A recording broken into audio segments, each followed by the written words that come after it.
Little motorist running through a rural Texas town. Wasn't paying attention and hit a calf in the middle of the road next to a ranch. Killed the poor calf dead. Well, he hated it.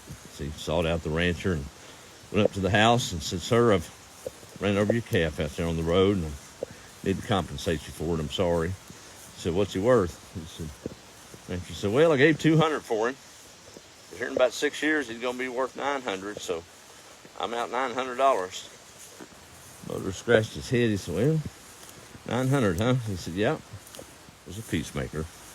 Got out his checkbook and wrote a check for the full $900 and handed it to the rancher. It was post-dated 6 years from that day. Wasn't no sense in an argument there, was it? Nope, not at all. Wise friends, good to have. Good counsel, the birds of a feather. Well, the challenge with that is, if you're just hanging around wise friends, it's hard to fulfill the Great Commission. You got to get out in the streets and mix with those maybe that haven't found that path yet, right? Well, how do we reconcile that? If we're supposed to be hanging around wise ones, how do we get into the environment without getting stuck in it? I thought about that a lot, and it's tricky and it's prayerful that you do so.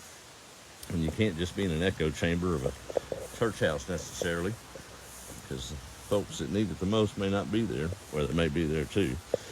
But I thought about the fireman and maybe how to explain it. You know, they hang out with their wise buddies, fellow firemen, and training several times at the firehouse 3 or 4 days a week as they wait for a call.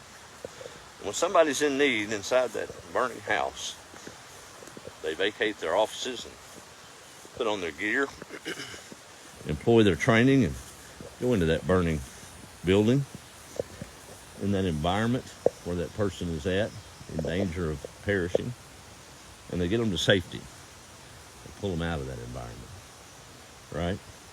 Once they've been led to safety and educated and checked out and helped out and saved, they release them back to their self, to their freedom, hoping that they don't go back into that environment again. But it's on their own free will to choose that.